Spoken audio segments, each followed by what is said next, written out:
Well, live from Moore Gymnasium on the campus of the Bethune-Cookman University in beautiful downtown Daytona Beach, Florida. It's time for the final round of men's and women's basketball home here at the CatEye Network at Moore Gymnasium as we hay the final home games of the season as the Wildcats welcome in the Hornets of Alabama State. Hello and a very warm welcome. My name is Michael Girillo. Happy to have your company for the final time at home this season. Henson White joins me. Henson, great to have you here one last time in Moore Gymnasium in 2024. Yep, this is the last time we're going to see these Wildcats for both the men's and women's sides of the game here in Moore Gymnasium for this semester, for this season. After this, they'll be going on the road to play that gauntlet down in Louisiana of Southern and Grambling, and then they'll be up in Tallahassee playing FAMU before the tournament, which hopefully both teams are in, but the Wildcats really need to win this one if they want to go. They are holding on to 8th place in the SWAC right now at 5-9, tied with Alcorn at 5-9, with Prairie View a game ahead of them and Texas Southern a game behind them. This is the last truly winnable game they have, right? If you look at the standings, Grambling State and Southern are two of the top 4 teams in the SWAC. That's a brutal final road trip. And then you may think about going into that FAMU game with it being a must-win to secure a spot in the tournament. But that is in the future. This is now against Alabama State. So let's find out about these Alabama State Hornets in our Southeast Toyota Dealers keys to the game. All right, with your keys to the game, you know, this is a perfect time for these Wildcats to play Alabama State. They haven't been at their best this season, so to speak. Cordesia Harris has to be hot for them. That's the key to the game for the Hornets. If Harris gets hot, they will be in a good position to win this game. The Wildcats haven't scored a ton in the past couple of games. You know, the Wildcats are very good defensively, though. So if Alabama State can do a good job of containing the Wildcats offensively and if Harris gets hot, then they'll have a good chance of being able to win this basketball game. But for the Wildcats, they need to get good looks for the offense. That is very, very important. We've seen them struggle offensively at times. They need to come in here, get good looks for their star players. You know, Chanel Wilson's back. You need her to get hot. And Chanel McDonald played a key role when other stars were out. So maybe we need to get to her, Kayla Clark as well, Deshaunte Edwards. We just need to see somebody take the offensive workload in this game. Remember, the Wildcats did not hit a 3 until the last 2 minutes of the ball game against Alabama A&M on Saturday. They were 0 for 15 through the first 3 quarters in a game they only lost by 6. So if even 2 of those go down, it's a different ball game. So maybe finding a couple of connections from deep will be important for these Wildcats as well. But for Alabama State, it's been a rough season. 3-11 in the SWAC, 3-22 overall, and have not really had a good go of it. Their last win was against Bethune-Cookman back at home on the 3rd of February. Since then, 6 straight losses, including a 70-66 defeat at Florida A&M on Saturday. It's just about time for the national anthem, so let's send you courtside.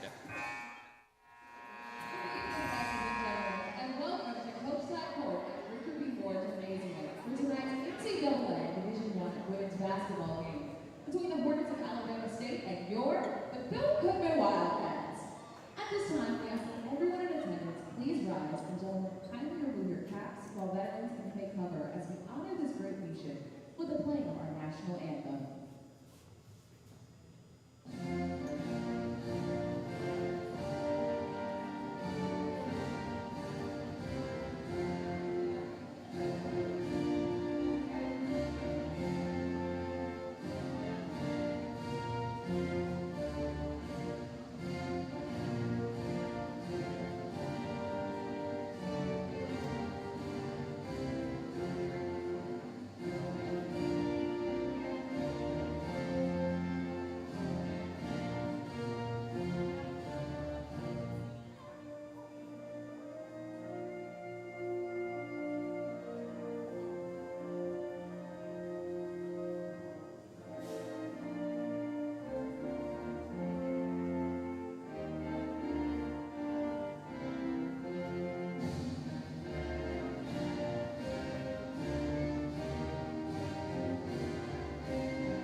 Time to meet the starting lineups for both teams. For Alabama State, their starters look like this. Ryan Tillis starts with Dakaya Sanders. Solangele Akridge, their three-point sniper, is out there with talisman Cordasia Harris and the 6'5" Anijah Hall, the freshman from Atlanta, Georgia. Henson, the Wildcats have struggled against teams with a lot of height. We saw it on Saturday. We saw it against Jackson State earlier in the season. How do they combat a front court like this? Well, you know, you need your front court players to step up. We've done a good job in, you know, certain situations, especially against those taller opponents, of controlling the tempo and controlling the flow of the game so they can't get as much service down there. So we need Kayla Clark, we need Chanel McDonald to really have a good game. I mean, Tucker often plays a sort of pseudo center role, much like DJ does for our men's team when those players aren't on the floor, so we'll need to see her as well. But we just have to work on maybe getting them in foul trouble early. That might be another good idea, just to get that 6'4" presence or 6'1" presence off the court, because they have to rest regardless. So try to maximize the time they have to sit on that bench and not affect how you want to play. We like to play in the paint. So tall players, especially ones that are as good at blocking as she is, really mess up the flow for the Wildcats offense. Wildcats starters: Deshante Edwards, Kariana Woods, Chanel McDonald, Chanel Wilson, and Kayla Clark. Same five that was on the floor on Saturday. Wilson was held in check, hit a couple threes late in the fourth quarter, but mostly still working her way back from that injury that kept her out for the better part of 2 months. Yeah, I mean, obviously a player comes back from a long-term injury like that, you're not expecting them to hit the ground running immediately. You know, they got to get back into the swing of things. So maybe this is a great chance for her to really tune up and get back into how she was playing before that injury. Interesting note here that Chanel McDonald is set to jump it up against Anijah Hall. And not often does Chanel McDonald look up to somebody, but she's giving 3 inches away to her counterpart at the center position in this ball game. For the final time on the women's side here at Moore Gymnasium, let's play basketball, and there's an immediate foul off the tip as Chanel Wilson is shouldered to the ground by Dakaya Sanders. And already 1 foul on the board for the visiting Hornets. Point out, Chanel McDonald did win the tip against a much taller player there. And we have our first stoppage of the game with head coach Frida Freeman-Jackson already in the ear of the referee. We saw a lot of this in the men's game on Saturday with coaches Hewley and Theus going back and forth. Yeah, both of those coaches are very active when talking to the referees, so it's very funny to see that start early here in the women's game. It's interesting to see what the Wildcats will do on offense their first time down the floor. Hornets setting up in a 2-3 zone. The Wildcats struggled against this zone against the Bulldogs on Saturday. Chanel McDonald shoots from the short corner and opens the scoring. Great start to the game offensively for the Wildcats. It's exactly what they want to do. That's how you beat that zone. Take advantage of what the defense gives you there. There's Dakaya Sanders. Underneath it goes. McDonald almost wins the battle against Hall. The ball stays with the Hornets. And the ball will stay with the Hornets, but it's going to have to be a team effort, a collaborative effort between McDonald and Kayla Clark down there to guard against these taller players. Cordasia Harris right off the rip. There she is. An easy bucket off the inbounds play. Yep, you know, the taller players you need, especially when you don't have someone who matches them in height like that, you're going to have help defense, which can sometimes leave a guard open on the wing. Short corner again. McDonald takes the dribble inside, gets her shot swatted away by Hall. On the ground, picked up by Alabama State.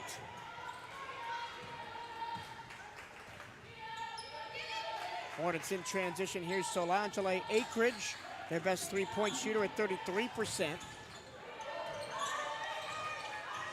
And now Ryan Tillis away out high. Looks for the screen, gets the pass away. Extra shovel to the corner. Here's Akridge, the floater, just comes up a little bit short. Wilson pushes the tempo, nice cross-court pass. And now Wilson is open for the 3, and it rattles out. Clark battling for that board, but Harris grabs it. Yeah. I want to point out that Hall, you know, the tallest player on the court, is a freshman who doesn't usually get a ton of playing time, but obviously the Wildcat struggles with taller players has been documented at this point. So teams are definitely going to look to put out tall lineups against them. Clark barely doesn't get that steal, and in fact just tips it straight to Hall, and who lays it in. Taylor did a great job of keeping up with the ball there and was able to get it to Hall down low and give her an easy look. Wildcats work it around the perimeter. McDonald, short corner again, drains it again. And we've missed that at certain points this season. It is almost like the Wildcats just stop feeding McDonald in those high post scenarios where she can be so deadly on the catch and shoot. There's the screen. Sanders off the glass, no good. The Wildcats have struggled to rebound the ball, and it takes 3 players to eventually get it back to the maroon and gold. Edwards flashes all the way through. Woods doesn't take the 3. They go to McDonald again, and she drains it again. Doing a great job to start it out. It's really been McDonald and Hall for the most part in terms of who's been touching the ball. Harris obviously has their other, the Hornets' other points, but a much faster start. And a turnover forced by the Wildcats. This is an Alabama State team that struggles to keep hold of the ball, turning it over 23 times per game. That is last place in the SWAC. And the Wildcats love a good turnover. They're second in the SWAC at forcing them at 16.3 per game. Yeah, but this is a much faster start than we saw in the in last night's, not last night's, Jesus, Friday's game against Alabama A&M, or Saturday, man. Every day but the right one. But much faster start offensively for the Wildcats. It's that time of year when there's something every day. Here's a catch and shoot for Tucker. Back iron. Wildcats continue to struggle from beyond the arc. On the season, their average has dipped to 25.9, which is 7th in the conference. Ariana Simmons, the freshman, will dribble at the top. Almost a steal off Akridge, but she keeps it going 5 to shoot. Gets to the paint and gets a foul called against McDonald.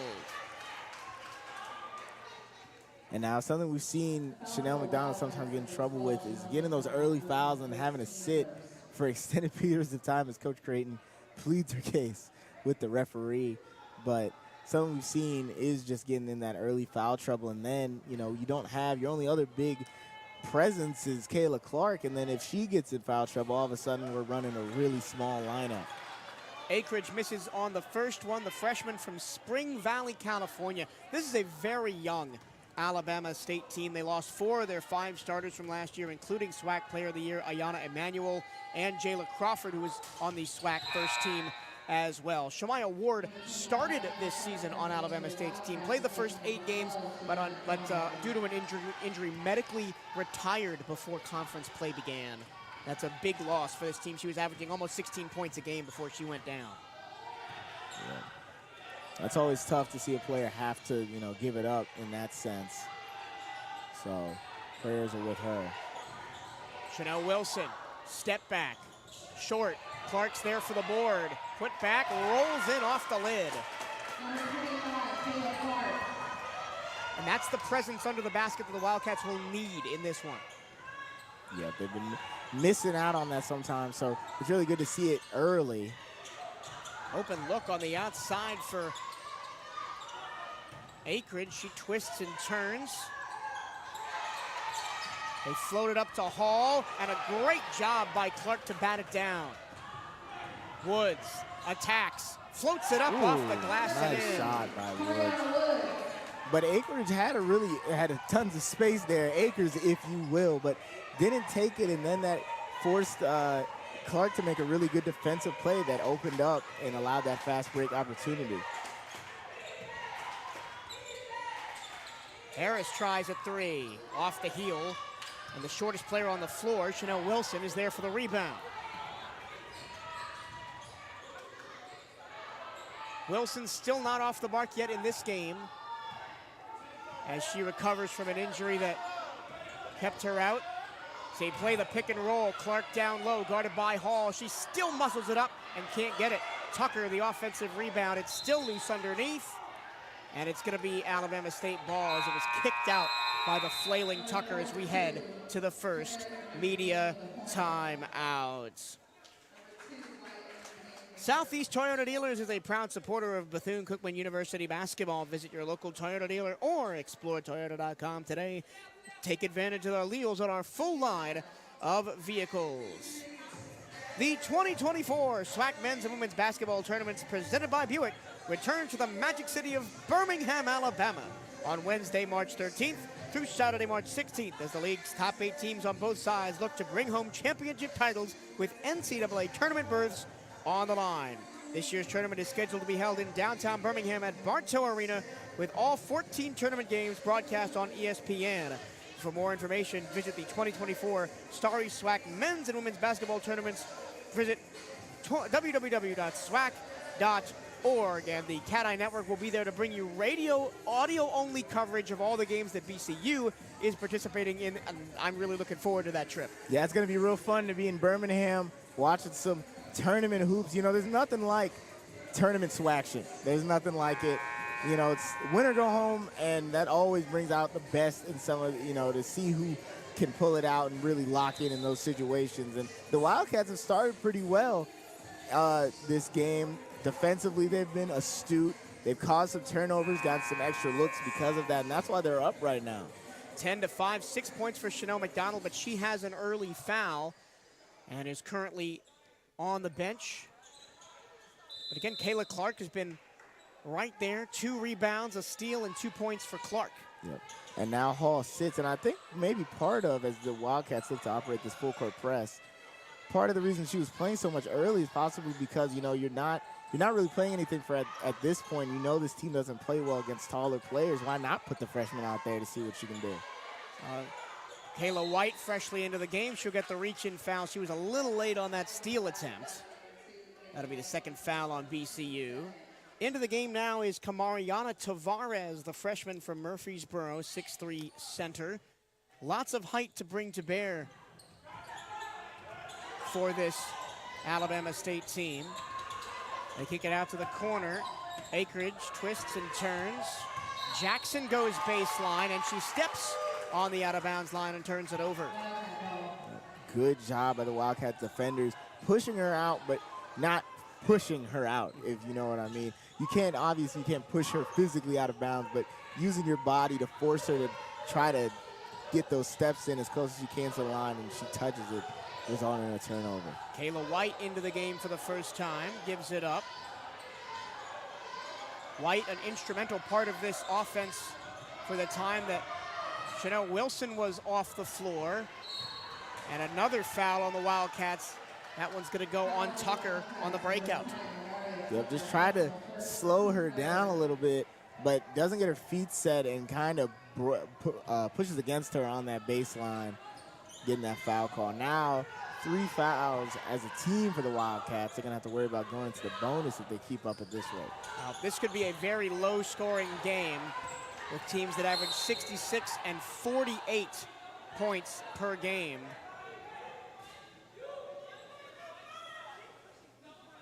Double foul called against Deshante Edwards and Kristen Jackson as they got tangled up. Double foul, that's a new one.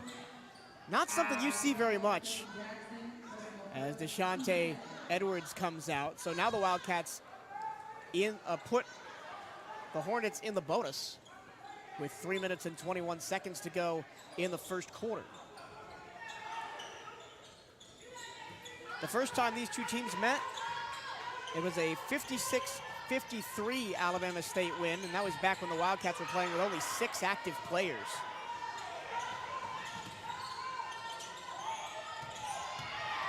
And that's going to be a shot clock violation.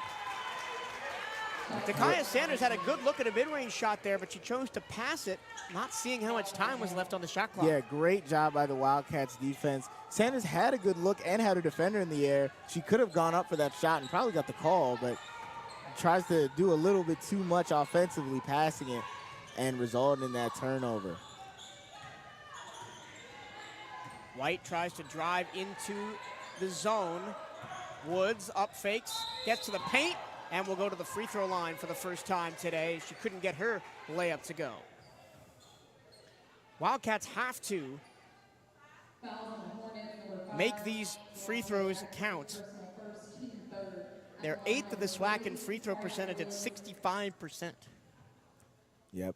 You know, as we saw in the men's game, you know, those games get close, and free throws sometimes will be the, as the first one rims out, will often be the, you know, key deciding factor.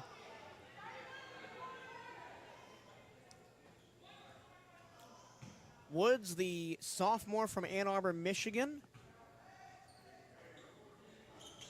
Makes the second. gives the Wildcats an 11-5 lead. Breaks a scoreless streak of almost 3 minutes for the Wildcats. Underneath it goes. Tavares puts it up too strong. And White will come away with it. She'll go coast to coast, float it up, and drain it. Great floater over the defender. Taking advantage of having all that space there and just making it work. Almost a 4-minute scoreless streak for Alabama State has allowed the Wildcats to push the lead to 13-5. Here's Summer Hicks on the baseline. She throws it to Kayla Clark. Clark dribbling up the floor, loses the dribble, and will turn it over.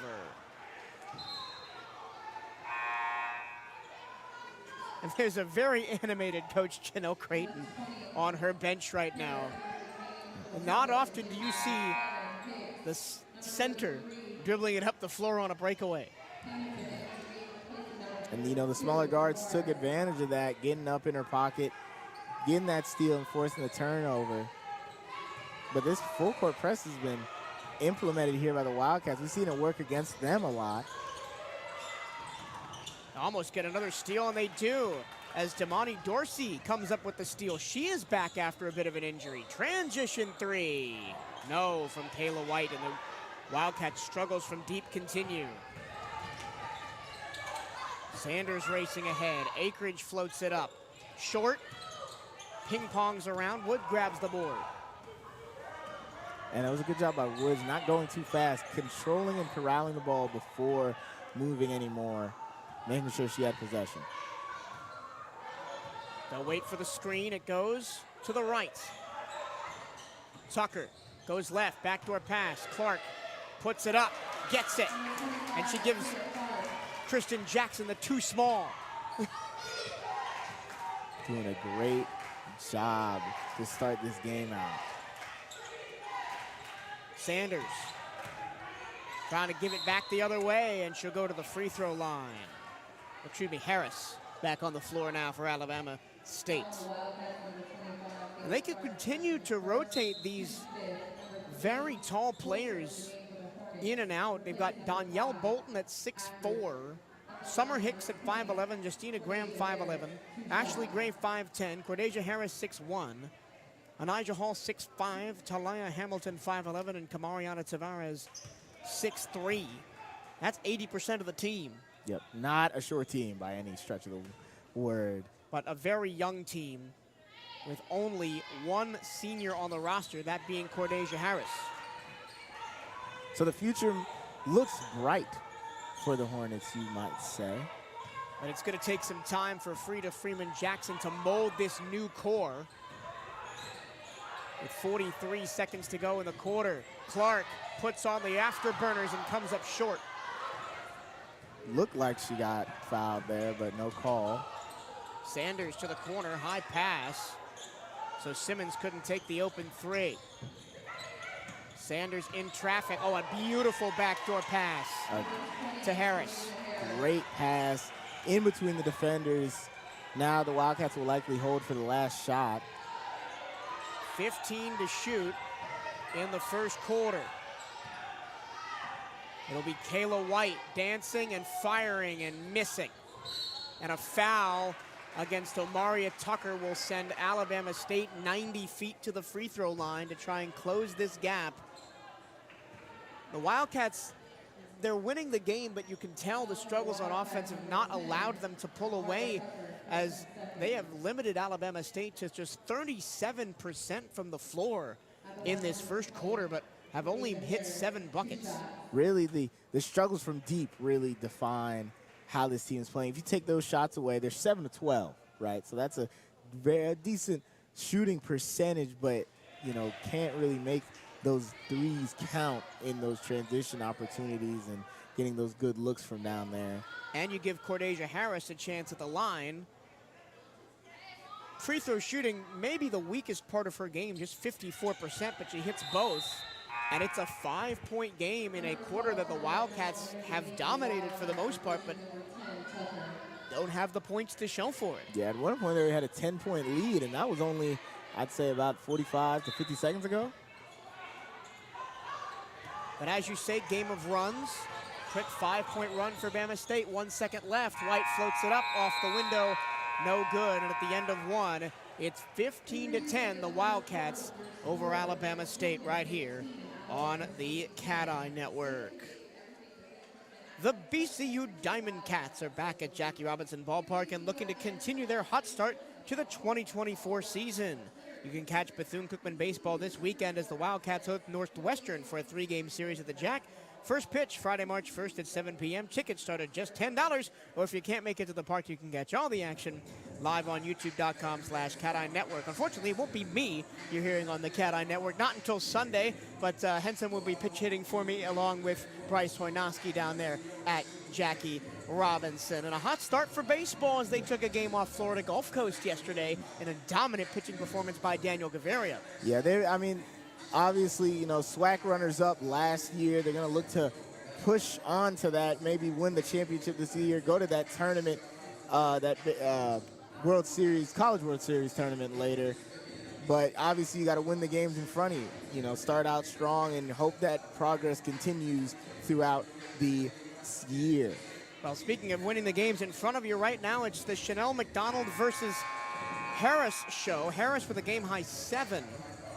And McDonald with 6, 3 for 4 shooting, but only played 4 minutes in that first quarter. Harris, 8 minutes in the first quarter for her. Yep. Harris already has 7 points, as you said, and already has 4 rebounds and a block. So stat sheet stuffing, but needs the rest of her team, if they want to win this game, to help her out a little bit more offensively. Yeah, and if I'm the Wildcats, I put Chanel McDonald is on the floor. I would go right back to her at the start of this second quarter on offense, because that was the most efficient scoring that they had and really have had all season. Yep. And you can start working off of that, maybe get players open on other, on the wings as players crash down on that high post. Three-pointer, front iron no good, and a block on the back end, or at least a shot alteration on Jackson's putback by Chanel McDonald.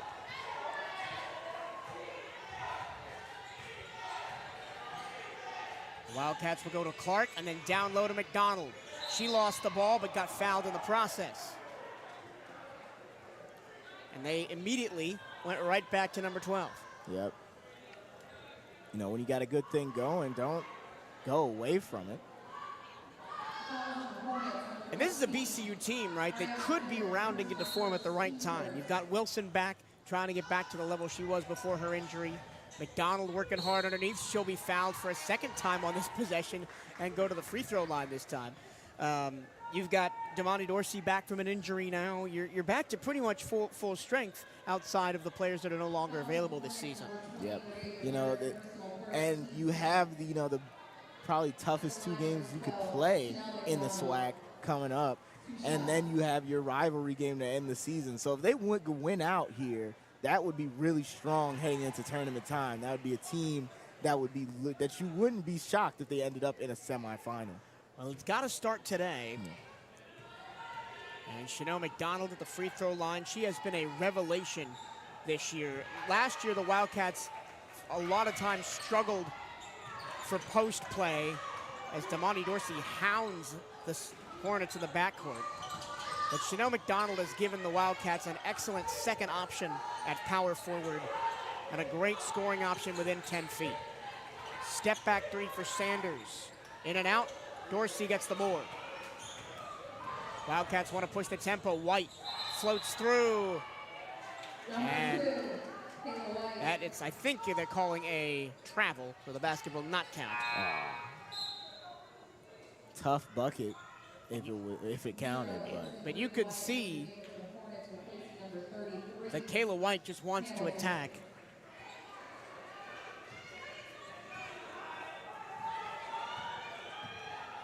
Came off the bench on Saturday after starting the majority of the last month in Chanel Wilson's absence. She's up against Hooks.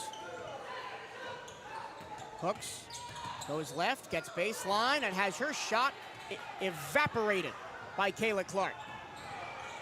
White looks for the backdoor pass. Dorsey, too strong on the mid-range jumper. Had a good look, just couldn't knock it down there. Open three from the wing. Karams off the back iron. Here's White again. In transition. Floats it to Wilson. Oh. And she just couldn't catch up to the pass. And it seems like the Wildcats are going too fast. They're playing at Alabama State's speed. And another three is no good. Offensive rebound, Harris. Hook shot off the window. And an over the back going to be called against Cordasia. Very fast pace of play, but no baskets really being scored. And already 3 fouls against the Hornets in this second quarter. We haven't even hit the media timeouts.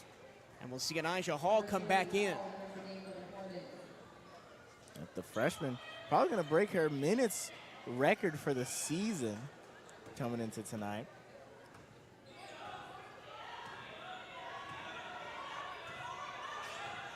Played 26 minutes against Miami. Edwards back in, gets her defender in the air and gets fouled. Even though Hall did swat the shot. Got plenty of wrist there too.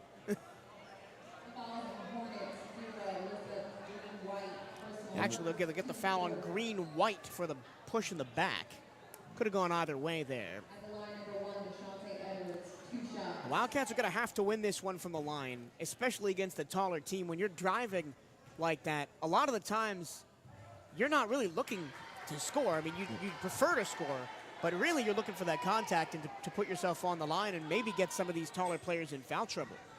As we said during the keys to the game, getting those players in foul trouble with those good looks could really help, and she misses both but gets the second chance here. Wilson stop and go. Shovels it to the baseline. Way strong was Edwards. It's a wrestling match under there, and Chanel Wilson commits the foul. Thought that was going to be a jump ball. I haven't seen one of those called all game after a jump ball fiesta Saturday against Alabama A&M.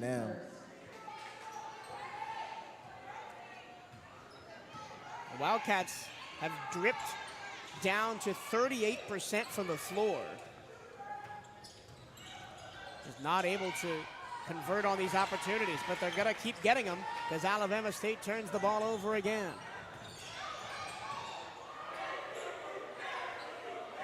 Clark posts up, back to Edwards. She's hammered on the wrist. And more free throws upcoming for the maroon and gold. Yep. But the thing is, if you're not making them consistently, teams are going to realize that, and they're going to not necessarily foul you harder, hack-a-shack style, but they're definitely not going to be as, oh man, we fouled Edwards, we send it to the line if she isn't making those consistently. And as a team, they've been struggling as of late. Yeah, I mean, who is that player on this team that you're going to say, oh no, we don't want to foul her? Like Chanel Wilson, 67%. The best free throw shooter on the team is Cariana Woods at 76. As DeJounte Edwards is now 0 for 3 from the penalty stripe. She shoots at 58% on the season. And that's at a high rate, too. She's getting fouled all the time. She got the second one to push the Wildcat lead to 8. The Wildcats have led by as many as 10 at 15-5 with a minute to go in the first.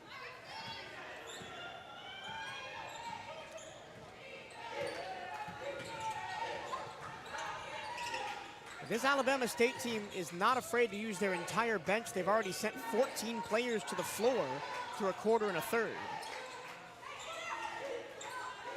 This is April Hooks on the ball now, face guarded by Wilson. Hand off to Akridge. She takes a long three and is short on it right at the end of the shot clock. Neither team wants to make a three to start this game out. White looks to run. Wide open on the back door is Dorsey. Off a nice find from Deshante Edwards. And if you're going to run in transition, that's the kind of look you want to get out of it. Yeah, great job there. Taking that extra pass, finding the open woman, and making that basket count. Hooks all the way to the baseline, forced out of bounds, traveled. Plus, there was three ways she was going to turn the ball over. She was going to throw the ball to a Wildcat, she was going to travel, or she was going to step out of bounds. It just, all that mattered is that the referees called one of those three. Yeah. That's a great defensive stop by Wilson and Clark working together on the baseline. And though we had already 8 turnovers for the Hornets, and that's a great clip for the Wildcats, already at half of their average through a quarter and a quarter, basically. Kayla Clark off the floor. Let's see what the Wildcats do when they've got a little bit of a shorter look right now. Edwards shovels it. Three from Dorsey, no good. And McDonald's going to be, is that going to be a foul or just out of bounds? No, it is a foul on McDonald, her second over the back. Kind of put her leg. And Clark comes right back in. Yeah, put her leg like through, trying to get good positioning, but ends up just putting her leg through Halls. And you're gonna usually get that called if you, especially if you affect someone else's opportunity of getting that rebound. The Wildcats have a 10-point lead, but they've got 2 with 2 fouls already. It's 2 crucial players in McDonald and Tucker. All the way to the basket. Throwing it up and in is Whitney Dunn, the sophomore out of Chicago. And that ends a little scoreless skid for the Hornets. That was 4 minutes that they were going on scoreless. Oh. Defender falls down. White tries to take advantage, but the contest from Hall makes her shot go long.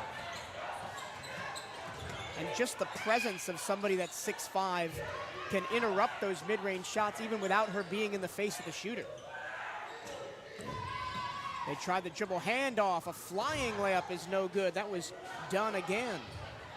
Long pass ahead. Deflected right to Kayla White. She says, I'll take some of that. Worried at first when that pass went out, because really were 2 defenders in that lane, and even if she put it over them, it would have probably went out of bounds. Ends up getting deflected to Kayla White, puts it away safely. Deshante Edwards tries to jump the passing lane. Edwards, for a long time, led the Wildcats in steals, has now been usurped by Kayla White. 3 from the wing, good. Money from Alyssa Green-White, the sophomore from Upper Marlboro, Maryland. Saw Green there, good job from her to make that shot count. That's the first 3. I think they're counting that as a long 2, actually. It's 22-14 with 4:25 to go. We're almost at the media timeout. Clark battling down low, tips it back in the corner. A 3 off the mark. Clark back to Dorsey, and her mid-ranger finds Twine. Yeah, they counted that Green jumper as a long 2. Still haven't made a 3, have the Hornets nor the Wildcats. 0 for 11 as a whole as they turn the ball over. Yep, Whitney Dunn lost the handle, and we go to the media timeout of the second quarter. 24-14 BCU lead. Wildcats shooting 41% from the floor, but holding the Hornets to just 26%, 5 out of 19, and 8 turnovers. Great job by the Wildcats defensively. Nike is the official outfitter of the Bethune-Cookman Wildcats. Gear up on the newest BCU Nike gear at nike.com/Bethune-Cookman Wildcats. And make sure you are representing Bethune-Cookman University Athletics to the fullest. Buy the latest BCU gear online at the Bethune-Cookman online store. Go to bcuathletics.com and click on shop to find the newest BCU clothing and apparel. That's bcuathletics.com and click on shop. So Henson, I want your opinion on something. We have seen this Wildcats team tonight try and push the pace in transition after turning those balls over a lot more than we have seen them throughout the season. Usually they get a turnover, they wait for everybody to funnel in front of them, and then run their half-court offense. But especially Kayla White has been motoring down the floor. We even saw Kayla Clark try to do it at one point. But what's been the shift, and what do you think the reason is for that shift? Well, I think one of the problems was we were getting those turnovers, and then when we would try to convert it to half-court offense, we just weren't scoring. And the thing about getting all those turnovers and all those extra opportunities is when you don't take care of them, all of a sudden, now your team is less confident because it's not like you haven't been getting looks and haven't been getting shots. Now it's like, oh, man, everybody's just shooting poorly because it's definitely being brought up in those, timeouts and media timeout meetings. So to, up-tempo, move the offense faster, get better looks quicker, and it has been working. Pretty even scoring. McDonald with 8, Clark with 4, White with 4, Dorsey with 4, Woods with 3, and Edwards with 1, but 2 trips to the line for her. Kayla White gets the screen from the other Kayla. Good help defense by Green White. Clark gets her defender in the air, goes left and lost the ball. It'll stay with the Wildcats off of Sanders. And we've seen Kayla Clark eager to put that ball on the floor a couple of times in this first half. Yep, Sanders tried to stripped it and almost looked like she just tried to dribble it for Kayla and ends up rolling out of bounds. Clark in the corner finds White. She dances with 8, kicks it out. Dorsey, baseline with 4, tried to find Clark and let the ball go into the hands of the Hornets. Done across half court. And Sanders flying to the hoop, and a foul will go on the floor. Depending on who this is on, it'll be on Kariana Woods, her first, so no real harm, no foul there. Both teams 0 for 6 from beyond the arc, and the Wildcats continue their cold shooting from long range, as that was a mid-ranger wide open for Whitney Dunn. Yeah, Dunn gets open. Kayla White, 2 Kaylas, kind of overestimated how fast she could get over to that ball and left her guard wide open. Clark, long 2, swish. Answers right back with a good open look on that free throw line of her own. Green White lost the ball, and is staying with the Hornets as it came off of Edwards' foot. But the Wildcats continue to aggressively look for those turnovers. They already have 4 steals, accounting for half of those Alabama State turnovers. Doing a great job to start this game out defensively, pressuring them, causing turnovers, forcing them to have to take looks that they don't really want to. Flying through, up and under, short from Green White.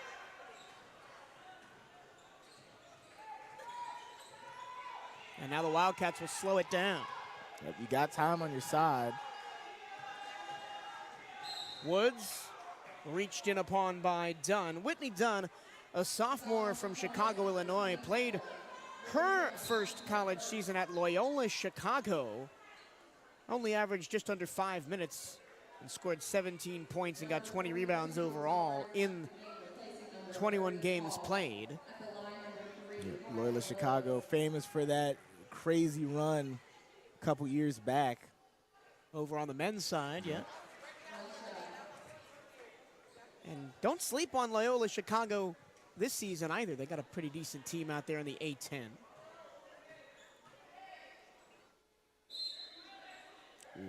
Lane violation, the free throw will not count. That's the second time we've seen that this weekend. We saw one in the women's game on Saturday, and that was the other way, right? It was the defending team lane violation, so they got an extra chance after missing a free throw. Saw it on the men's side as well. DJ did it as well on his senior night. Offensive foul, illegal screen down low against Tavares. Wildcats will take it back over on the 10th Alabama State turnover. And now, you got 30 seconds of shot clock. There's only 2 minutes left in the half. Take advantage all the time you get. Extend your lead a little bit. Good defensive possession on the other end, because the Hornets don't seem to move the ball that fast at the moment, at least. Go in with a double-digit lead into halftime. Woods, backdoor pass. Extra one to find Clark amidst the trees. Had her shot altered. And a nice defensive stand by the Hornets in the paint. Sanders flying through. And a block by Clark. Loose ball. And a foul on the breakout. I think will go against Alabama State and Kristen Jackson. Yep. It will. Woo-hoo, Kayla Clark with a huge rejection on that possession. Huge block by Kayla Clark. Deshante Edwards did a great job of trying to get after that loose ball and gets jumped in front of, and that's what the foul is called for. And now they get a free trip to the line. But Edwards hasn't been doing the best from there to start this game out. 1 for 4 in her first 2 trips. We mentioned she shot over 100 free throws this year, but only 58%.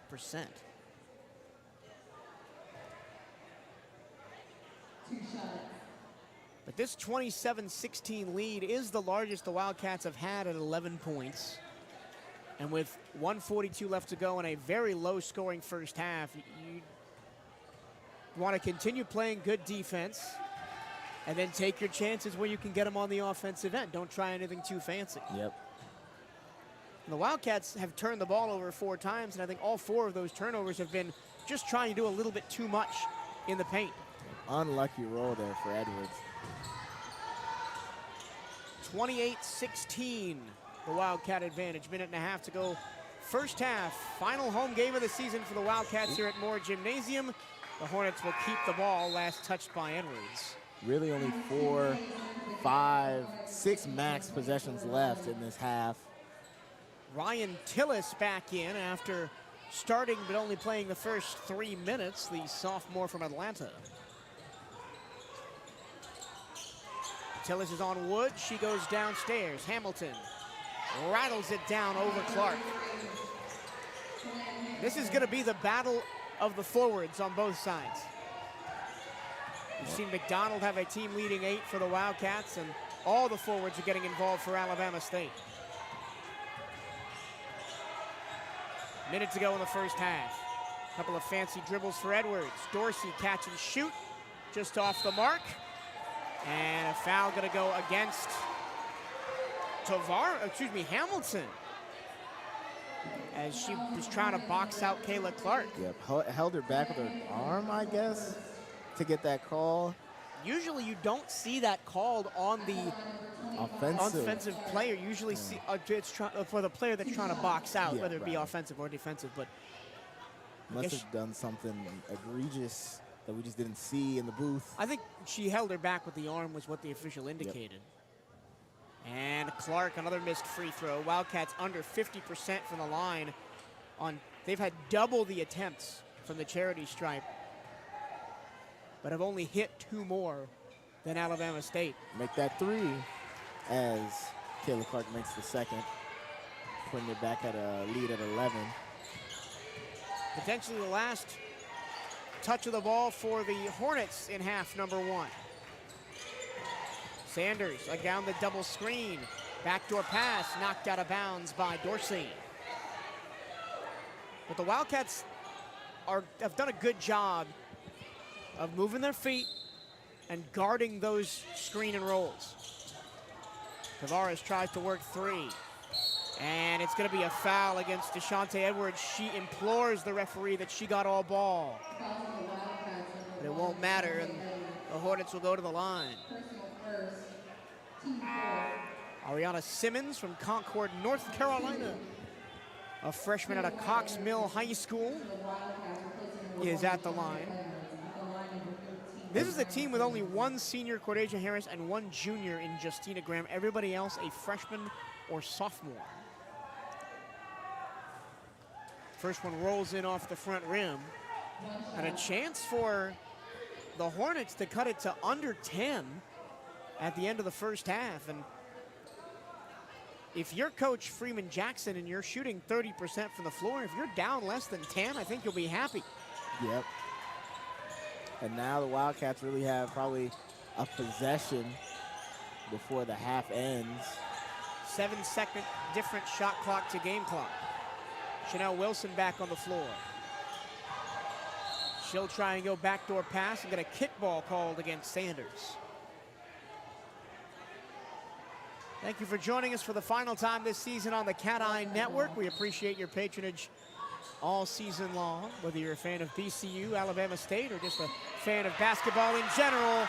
As Kayla Clark says, I'll take hoop and harm, and a chance to increase the lead to back to double digits, excuse me, as I stumble over my words there. Been a long season up here in the booth. And Kayla Clark came up limping a little bit after she scored that bucket. We hope she is okay. During halftime to,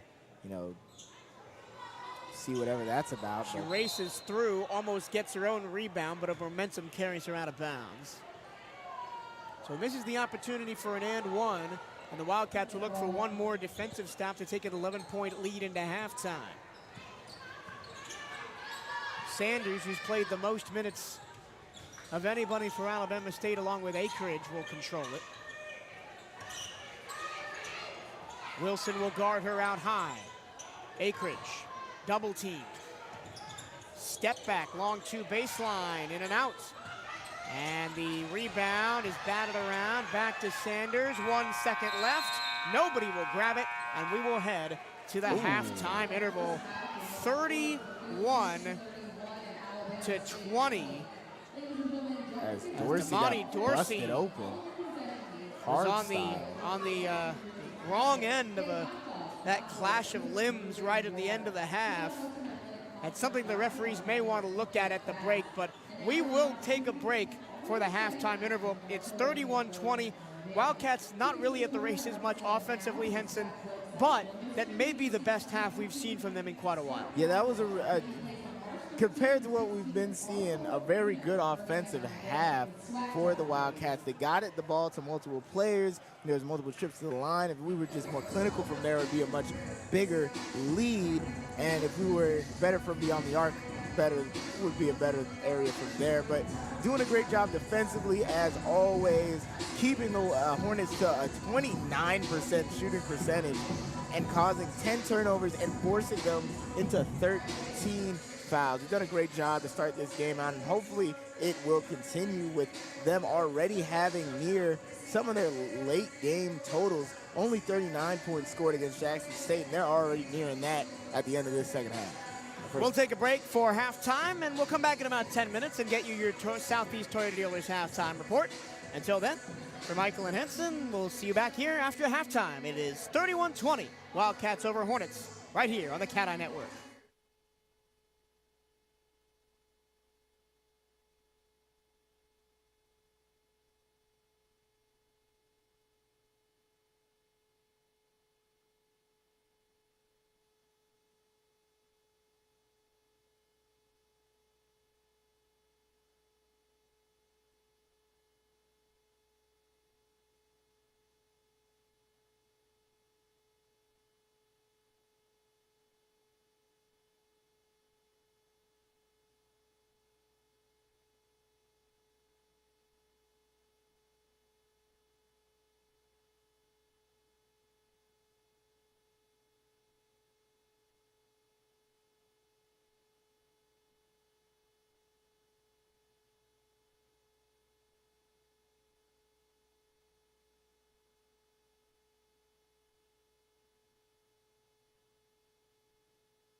Welcome back to more Gymnasium, where the halftime score is the Bethune-Cookman Wildcats 31, the Alabama State Hornets 20. It's now time for the Southeast Toyota Dealers halftime report. Let's get you through those scores. First for Alabama State, Cordesia Harris leads the way, 7 points, 5 rebounds, both team highs.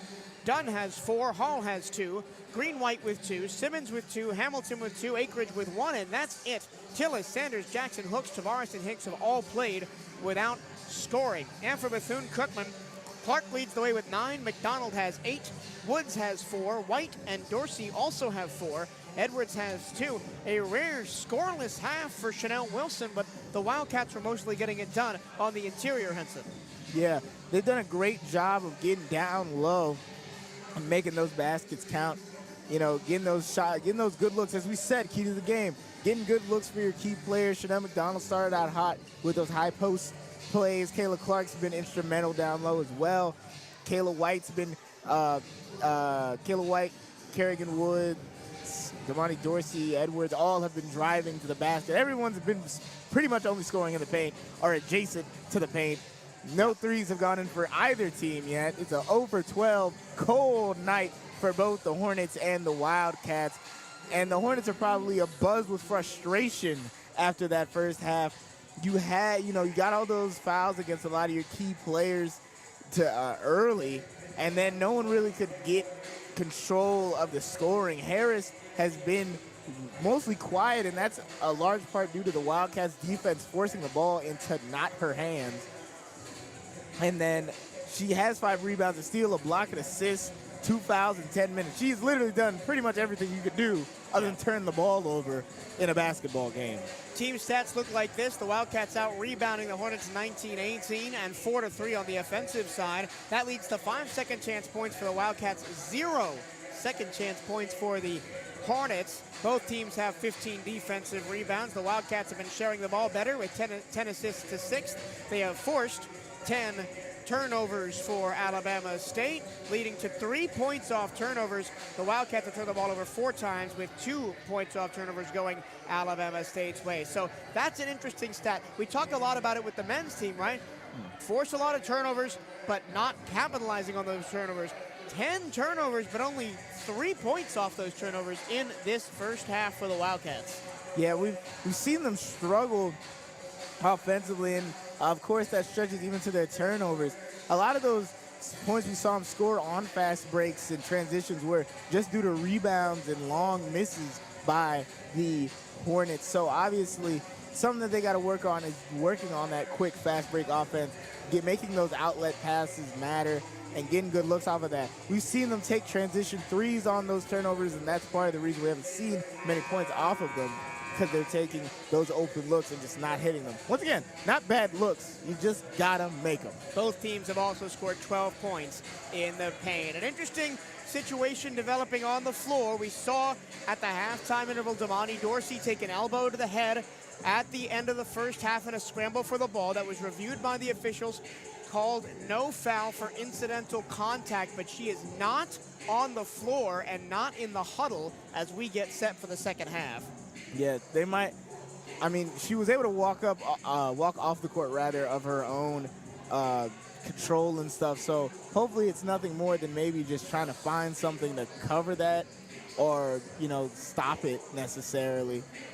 You got to clean it up. It was a heavy bleed, very UFC-esque bleed from her. So hopefully she's doing all right, and we'll see her maybe at the next interval or come out of the locker room soon.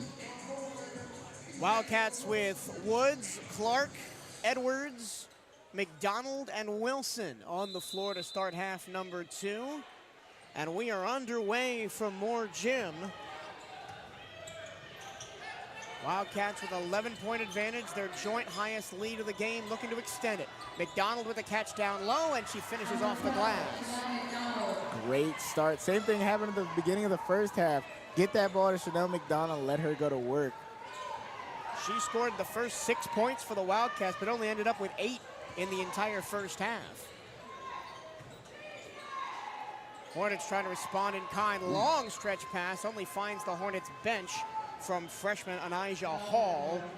Hall, the 6'5" center out of Atlanta, Georgia, in St. Francis High School. High school teammate of Ryan Tillis, who's a year ahead of her graduation-wise as a sophomore, and now college teammates at Alabama State. And she plays one play and then comes back to sit down. She's replaced by Justina Graham, the only junior on this Hornets team. Yep. Put you in, you made a mistake, let's, calm you down, sit you down for a little bit kind of decision for the freshman. Edwards all the way to the basket, high off the glass, a little bit too strong, and then McDonald couldn't corral the offensive rebound. And if there's anybody to take a group of young players and mold them into a winning team, it's Frida Freeman-Jackson, who has spent her entire career at Alabama State, both playing and coaching, now in her 26th season at the helm of the Hornets. Yeah, that's three from the corner, a little bit short. A real SWAC legend there. He spent so long at any institution, you're going to start shifting the culture by yourself. Oh, look at the jab step from Clark. Gathers her own miss, puts it up and drains it without even touching iron. We're going to act like that was intentional as how well that worked. Late foul call, but probably should have been a fall. And that's the third on Chanel McDonald, and that's been her biggest vice this season, is getting in the foul trouble. Chanel McDonald, she's been fantastic on the offensive end, but has sat for majority of these games, especially close conference games, with foul trouble. Yep. She'll get a haphazard foul somewhere in that first quarter and then pick something else up along the way, and then you'll hit midway through the third and she'll be at 3 or 4 and kind of messes up her planned minutes for the rest of the game. And when you only have two true forwards in Clark and McDonald, it's tough when you have to bring someone like Tucker in to play a pseudo 4 role, as she is now. Both free throws hit by Dakaya Sanders.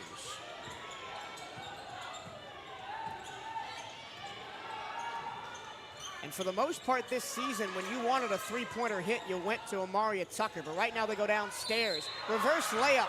But she'll go to the free throw line as the roll not in her favor. The Wildcats have been pounding that extra pass back door to start this second half. Yep, and Coach Creighton and the bench is loving how they've been playing this game. I've watched them in their reactions during these possessions, and they love how they're driving and they love how they're getting that extra pass, the fouls.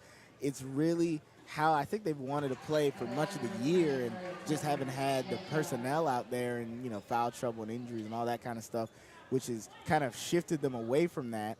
You can't really drive and do all this stuff as much when you're down by a sizable margin. Amaria Tucker listed as a senior, but using her extra year of eligibility, so is not graduating. We did not celebrate her on senior day on Saturday. Whether she'll play her final year of eligibility here at Bethune-Cookman or further afield is still yet to be determined. But as I said, she's still the team leader in three-point percentage, but it has dipped from the mid-30s all the way down to 28% down the backstretch of this season. That's going to be a travel called against Tavares. And it could have been a travel or a double dribble. She committed both in that sequence, as the Wildcats have pushed the advantage to 15 to start quarter number 3. Here's Chanel Wilson, still scoreless on the game. Wild pass. Clark comes away with it. No look pass. Edwards falling away and scoring off glass. Wildcats have looked amazing to start this second half offensively. And they've made one simple change, as Coach Jackson calls it timeout. The only change they've done is, instead of taking that first open look, they're baiting the defenders in and passing off of that look to get an easy shot underneath. Yeah, they're currently 4 or 5. Chanel McDonald has 4 or 5 as a whole. But I would love to see the shooting percentage for this third quarter.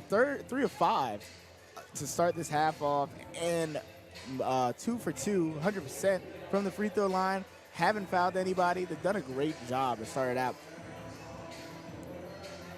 And Alabama State on the other end only shot one attempt, and only had a free throw line trip to start out this third.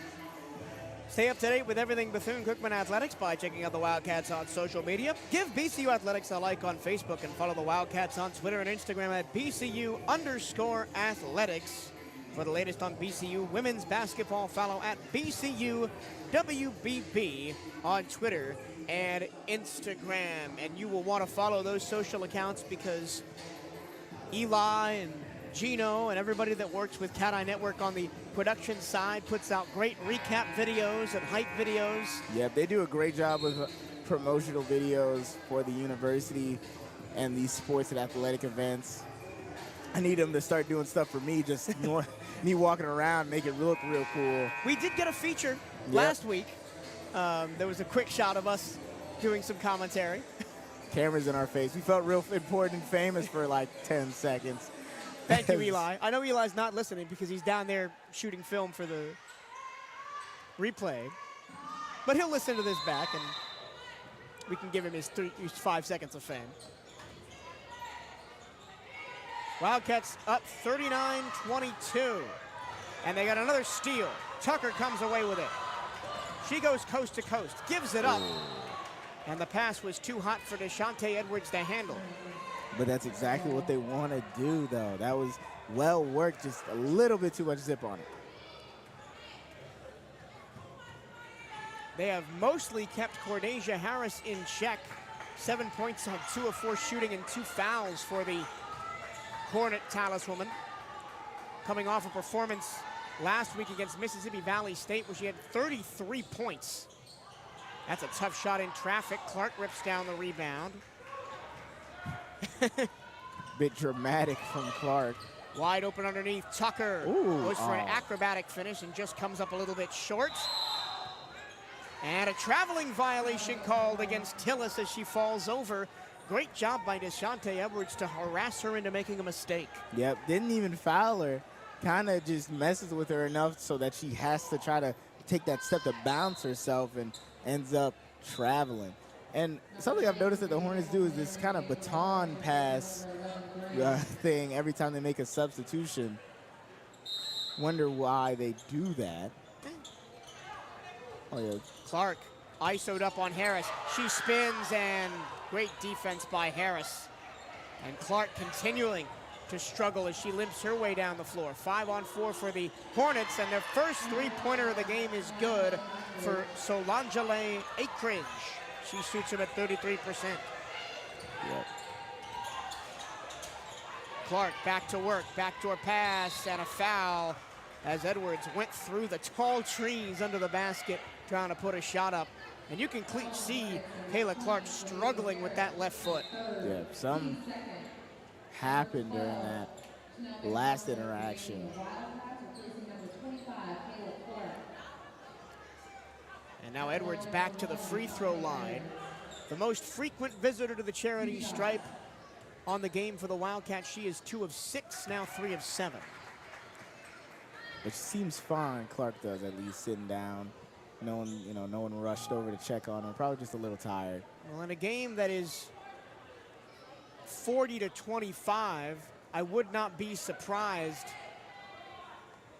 if the Wildcats are very careful with their personnel, especially with 3 massive games coming to the end of the season with Southern, Grambling, and Florida A&M on tap. Yep.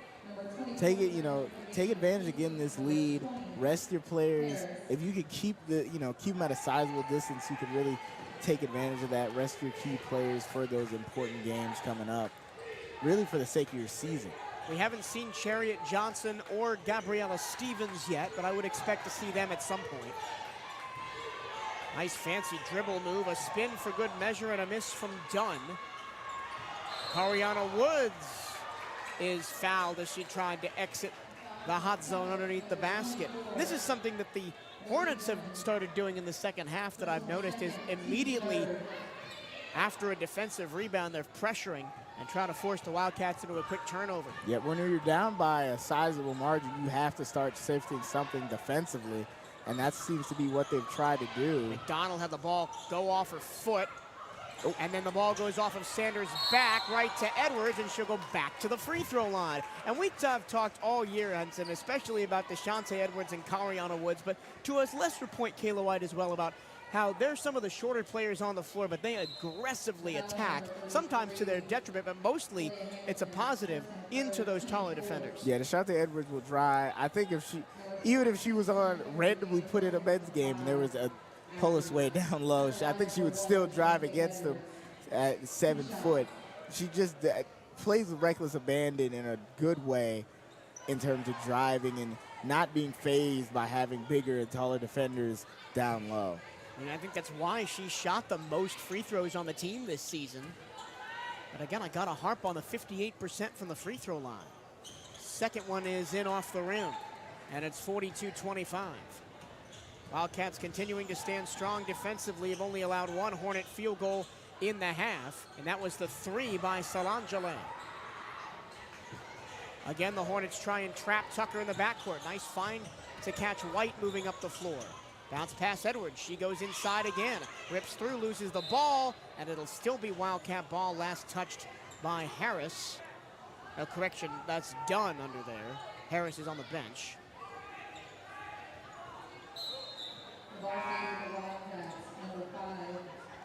And the crazy thing is the Hornets have 17 fouls, but they only have 2 players with 3. Well, that's because they have 17 available players, and they have used all of them. This is a very deep bench, if not talent-wise, then just strict numerical advantage. Catch and shoot, McDonald just missed that one. But that's her wheelhouse. We want to continue to feed McDonald there. Now McDonald's got to be careful on the defensive side because she has 3 fouls, but that's a travel. And something to reiterate that this Alabama State team turns the ball over 23 times per game on average. That's last place in the conference. First place if you're their opponent. Love to play a team that gives you the ball back for free. Nice backdoor pass. Woods, extra pass to Tucker. That's selfless basketball. Beautiful. Quiet jazz snaps.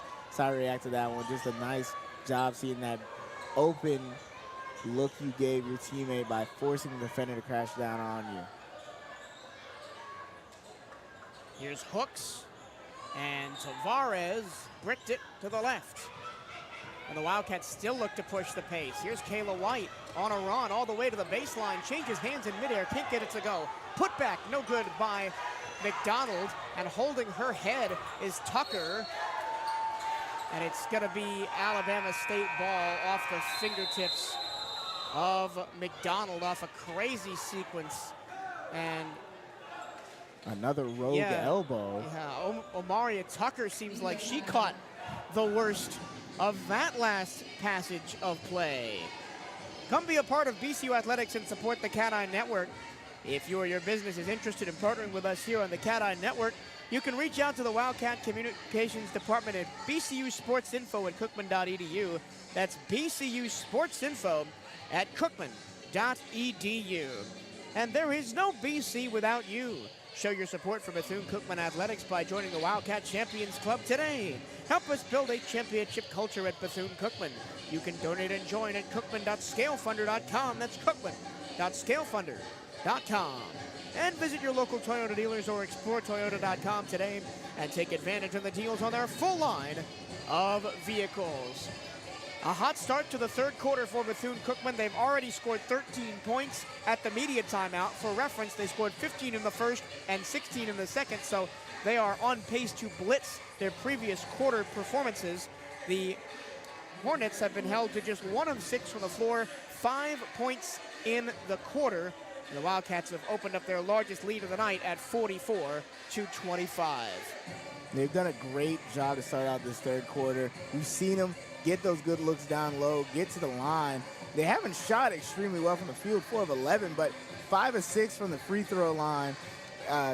Game best and really great average, 83%.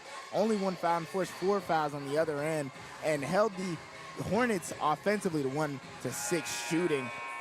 Kayla White Only- doing a little dance in the corner. It's Only good to see basket. some positive vibes around this team that's been down for so long in the back half of the season. There was so much promise as this Wildcats team. They won 4 straight non-conference games. They won 8 non-conference games overall.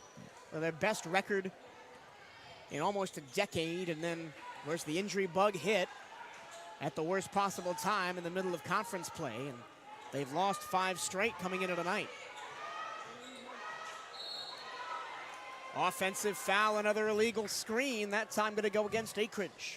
Great job just keeping the defensive pressure going up, getting the possession back, just causing so many turnovers.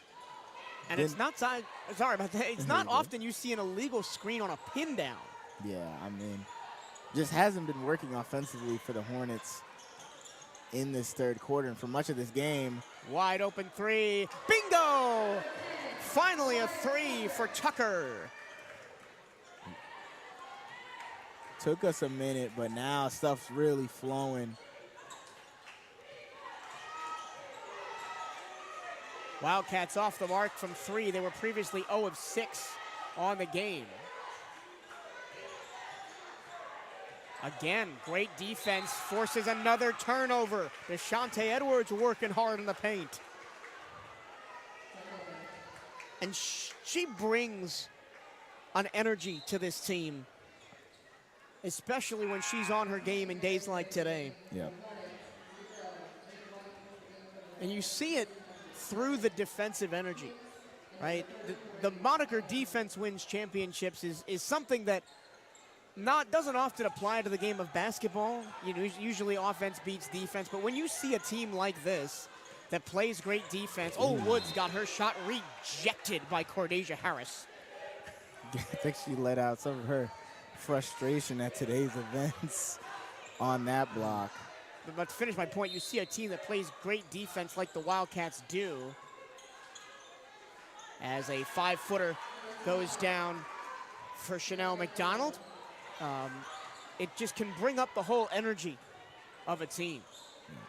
You got to remember, you're facing a team that only scores 49 points a game. Last in the SWAC, is struggling outside of 1 or 2 performers. But sometimes you need to use games like these as get-back games. Oh, the stop and go is pretty for Kayla White. Great layup there. The Wildcats really running now, 18 in the quarter, and they've pushed the lead to 16 points. Actually, 24 points. I can do math. It's fine. And another steal leads to a foul, which will send the Wildcats to the line in the bonus. 51-25. Great job offensively. Trying to make this to bring it almost closer to 30-point lead for the Wildcats. They've really pulled away in this third quarter. Something that we've wanted them to do in these great defensive performances throughout the season. 20 points in the third quarter to just 5 for Alabama State. It's a 27-point lead now. Sometimes you should just wait for the live stats to update before trying to do math in your head. That's all I'm going to say about that. And for the first time, I think, all day, Deshante Edwards hits both free throws. If you're going to nitpick this performance, it's the 59% from the free throw line. Yep. Ooh. And you can see the frustrations compounding this Alabama State squad as they turn it over for the 4th straight possession.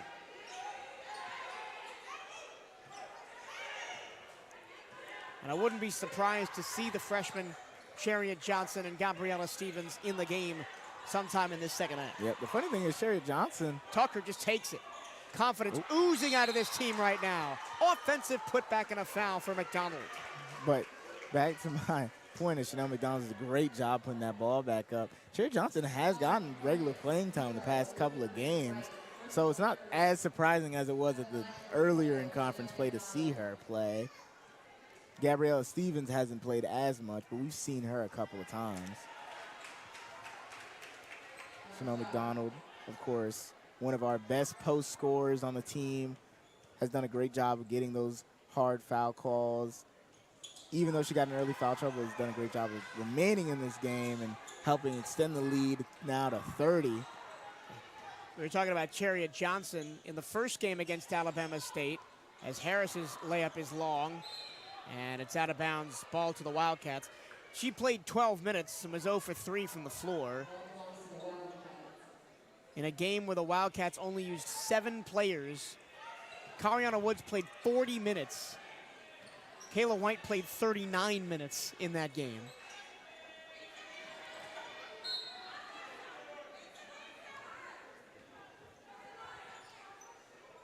And it is safe to say we've just gotten some information that Kerrigan Dunn, or Donnie Dorsey, excuse me, will likely not return to the game after taking a hit to the face with 2 seconds left to go in the first half.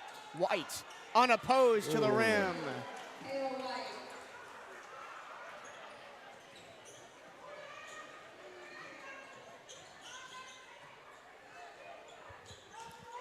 Of course, this is the last day that we will have the Wildcats basketball here on the CatEye Network at Moore Gymnasium, as a whistle and a foul underneath. Coach Creighton doesn't like the call. They're going to get it on Kariana Woods for her second. But there is plenty of programming coming up here on the CatEye Network. Baseball at the weekend, 3-game set against Northwestern, and then not next weekend, but the weekend after, we'll have radio only as the Wildcat basketball teams finish their season up in Tallahassee at Florida A&M. And of course, if one or both of the teams make the postseason tournament, we'll have those games live from Birmingham, Alabama. Also, you can listen to those tournament games live here in Daytona Beach through our partners at 1380 WELE. And a big thank you to Larry Steele for helping set that part up on the radio side.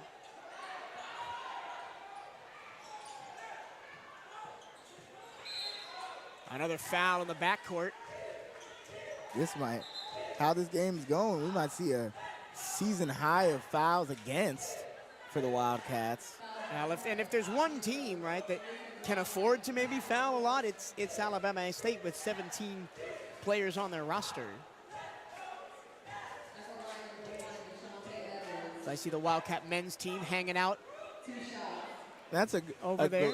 Great thing I've seen throughout the season is that during the women's games, it's not a rare sight to see most, if not all, of the men's team out watching the women's games, along with Coach Theus, who's also the athletic director. So he kind of has to watch the women's games as well. It was great to talk to Coach Theus on air after the win on Saturday, which may be the best moment of the season here at Moore Gymnasium, the steal and score with 3 seconds left from Deshaun Dyson on senior night. And I was talking to some people downstairs before the game, and I came to the conclusion that that is the best moment of the season at Moore Gymnasium, but the best game of the season is still the Southern men's game, where the Wildcats came back from down 16, forced overtime, and won the game. Yeah, I mean, that one's tough to beat. Definitely the best moment was that Dyson 3, but I'd have to agree with that Southern game, going to overtime and all the theatrics. So it was almost, an extra 45 minutes worth of basketball we got. And then on the women's side, I think you've got to say the best game in Moore Gymnasium was all the way back in November, the 74-72 win over Iona. Yeah, that was the first game some of the CatEye Network students broadcasted. I broadcasted the men's game that was that same night. I don't think it was against Iona. No, they played Trinity Baptist. Yeah, Trinity Baptist or Jacksonville, something like that.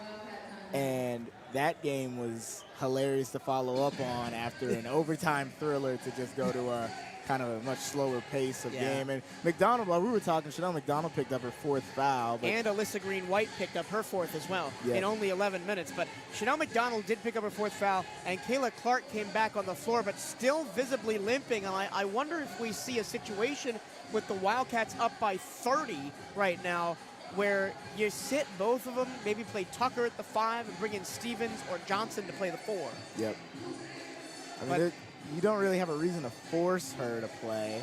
As you said, up 30 with 1:10 left in the third. Unless something absurd happens, you should be in smooth sailing form. As I see Damani Dorsey out there with visible stitching, I think, on her forehead. I kind of have a side profile of her. It would be a really gutsy performance if she got back on the floor. Yep. I'm not laughing at the snip, but it's a visible X on her forehead, covering where she was obviously struck. That's really kind of indicative of how the Wildcats season has gone, right? Dorsey missed a bunch of games, got injured in the Jackson State game all the way back on 127. This is her first game back, and then she takes a blow to the head at almost halftime in this one, putting her back out. Kayla Clark's been in and out of the team this season through injury. That's a great rebound by Tucker, and she's reached in upon by Whitney Dunn as she pulls that ball down. It makes it 21 fouls for Alabama State, which, if they didn't have 17 players playing, would be obviously someone would have probably fouled out at this point. Yeah. And with only one with 4 and 2 others with 3, but crucially one of those with 3 is Cordesia Harris. The Wildcats have limited her to just 9 points on 2 of 6 shooting. She's gotten most of her work done at the free throw line, and against somebody who shoots the best free throw percentage in the conference at 53.4% on ridiculous shooting splits and averages 13 points a game, I think you have to call that a defensive win. Yeah, you've done a great job, and you know, you put him in a situation where she, even if she really turns it on late, really won't. Harris bottled up by Clark. Has to pass it away and gives it away. And that possession is indicative of how the Wildcats have played defensively. No look pass. Tucker lays it in. Beautiful play. Beautiful play on both ends of the court. You shut down their best offensive scorer and immediately take a no-look pass on the fast break to your open teammate for an easy layup from White to Tucker. 20 seconds to go. Mid-ranger from the wing. Swish through from Kristen Jackson. That's her first bucket of the game on her first shot attempt. 10 seconds left to go in the quarter. Wildcats will hold for the final shot. Up 63-31. It's thrown up at the horn and no good from Kariana Woods. The Wildcats score 32 points in the third quarter to just 11 for Alabama State. I mean, they outscored their entire first half performance in the third quarter, 31-32. Yeah, great job by the Wildcats offensively and defensively. They hold them to 2 for 10 shooting in that entire third quarter. Most of their points came from the free throw line that half. 8 fouls in the third as well. I mean, and then you shot 19 shots compared to just their 10, and then you went to the line 7 times, 14 free throws, and made 13 of them. And that's the main reason why they got that such a big lead in a high-scoring third quarter, is they consistently made those free throws and made them count after having a sort of lackluster second quarter where you shot 6 of 13 from there. Well, also, they've had a lot more free-flowing offense. What has changed on that side of the ball? Because the defense has been rock solid the whole game, but they flipped the switch offensively. I think what happened offensively is there's players got in a rhythm. They move the ball quicker. They look for that backdoor pass. They look for that quick cut. One issue was we took a little bit too long of possessions. When stuff wasn't working, we would just go to ISO ball and sort of slow down the offense too much. But how they played this game is very positive. You can tell by the shooting, the scoring split. McDonald's 14, Edwards 11, Clark 11, Tucker 11, White 8, 4 for Woods and Dorsey. Everyone's getting a touch of the ball. Pretty much everyone except for Chanel Wilson, ironically, who has touched the floor, has scored for the Wildcats. But Wilson has played her part. 2 rebounds, 3 assists. She's also played well defensively. She's had to go one-on-one with Ryan Tillis and Dakaya Sanders as their top 2 point guards. Yeah, but she only played 18 minutes. Obviously, it's, resting her is probably a priority as well to get her back for full strength for the tournament, or at least the games, at this point, especially the games later in the season, as she's out there right now to start this fourth quarter. We head to the final frame. Wildcats 63, Hornets 31. Another layup comes up short. Great defense from Clark underneath. White in a straight jacket and had it bounced out of bounds by Whitney Dunn. Once again, we appreciate you sticking with us here on the CatEye Network. All 123 of you watching right now on YouTube, we appreciate it. Yep, last women's game you can catch here on the CatEye Network for this season, and the last one in Moore Gymnasium until fall of 2024. Chanel Wilson plays soccer for a little bit. Takes that one off her knee. It's a nice trap maneuver by soccer standards. Wilson goes left. I'm sure she'll be looking for some points. Tucker's looking for more points. Long on the three. Clark dives in for the rebound and finds the wide open White underneath. 23 offensive rebounds, not 23 offensive, 9 offensive rebounds for the Wildcats, and they've made good on those second chance opportunities. Clark again forces a tough shot from Hall. And I think something that we don't talk about enough is Kayla Clark's on-ball defense of the post. Yeah. She does a great job, especially against taller defenders, just forcing them to have to make a tough shot. And sometimes, you know, you get your Angel Jacksons who just make those tough shots consistently, but she does a great job on pretty much everybody you put her against. 8 to shoot. White will go to the line. She crashes into the wall behind the goal. The Wildcats have not been scared to take those drives in this game. You know, there have been times this season where they drive, but it's almost kind of half-hearted, and they just get kind of swallowed up by the larger defenders. They are going full speed to the hole this game. Yeah, and I think it's, you know, they've taken advantage of, first of all, getting a lot of these players into a lot of having them get a lot of fouls, so now they're trying to play a little bit softer and not get those calls. Green White is 4, Dunn is 4, Harris is 3, Hamilton is 3, and you have a bunch of players with 2 or 1. But they've done a good job of doing that, and as well as, you know, their interior defenders for Alabama State just haven't done the best job of really forcing them to, without fouling, to go out and have to kick and have to do something else or make them make a tougher shot. And then they get those open looks on those backdoor cuts and all that, so it just makes it harder for their defense to really slow them down. And the Wildcats now 15 of 16 from the charity stripe in the second half. And they've raised that percentage all the way up to 71%. Ball on the floor. Hicks and Clark go at it. And it's going to be Wildcat ball off the alternating position. I think that's the first tie-up we've seen today. First jump ball. I guess they had a refereeing discussion after the last women's game, and we're like, we can't call that many. Well, different crews call the game differently. We had 10-plus jump balls in the women's game between Alabama A&M and Bethune-Cookman on Saturday. Home run pass. Unfortunately, White blows the layup, but following up is DeShante Edwards plus the foul. DeShante Edwards gets an extra stat there. Kayla Clark doesn't get her assist, though, off of that, the layup. Well, and then the second chance opportunity, DeShante Edwards did a great job following that ball and getting fouled, as she often does. And we talk about culture, right? We talk about a coach's mentality being instilled in their team, right? DeShante Edwards is a perfect example of the kind of basketball player Janelle Creighton is trying to foster here at BCU. In a 30-plus point game, a lot of players, we'll give that up. They missed the layup, fine, we'll play defense. She attacks, beats a larger player to the rebound, and puts it back up, plus the and one. And shout out Kayla Clark's pass. Ooh, tried a similar pass and turned it over as Sanders goes to the ground. Late whistle. Creighton not happy. It's going to be on Kayla White. Yeah.